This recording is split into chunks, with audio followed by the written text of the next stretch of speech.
Detalye sa engagement at pagpapakasal ni Carlo Aquino at Charlie Dizon.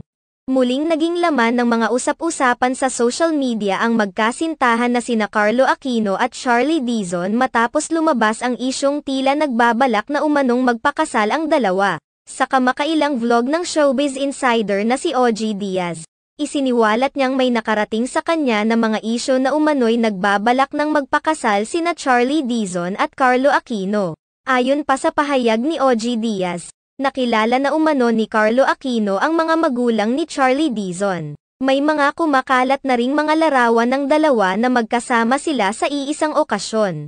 Ipinahayag ni OG Diaz na nakaplantsa na umano ang planong pagpapakasal ng dalawa at balak nilang isagawa ang lahat ng ito kapag natapos na ang mga nakalinyang proyekto na kinakailangang unahin ng dalawa. Naitanong din ni Mama Loy kung kailan magaganap ang sekretong pagpapakasal nina Charlie Dizon at Carlo Aquino. Kaagad naman itong sinagot ni OG Diaz na hindi pa niya tiyak kung ano ang petsa subalit magaganap umano ito ngayong taon. Sa kabila nito, nilinaw ni na OG Diaz na hindi pa naman kumpirmado ang patungkol sa nakalap nilang impormasyon subalit dahil wala namang sabit ang dalawa posibleng mangyayari talaga ang nasabing plano. Matatandaan na naging usap-usapan din noon ang suot-suot na singsing ni Charlie Dizon na pinaghihinala ang engagement ring na mula kay Carlo Aquino. Naging makahulugan din ang caption noon Charlie Dizon sa kanyang post kung saan ibinida niyang si Carlo Aquino pa mismo ang kumuha ng kanyang larawan. Marami naman sa mga netizens noon ang napapatanong kung engaged na ba silang dalawa.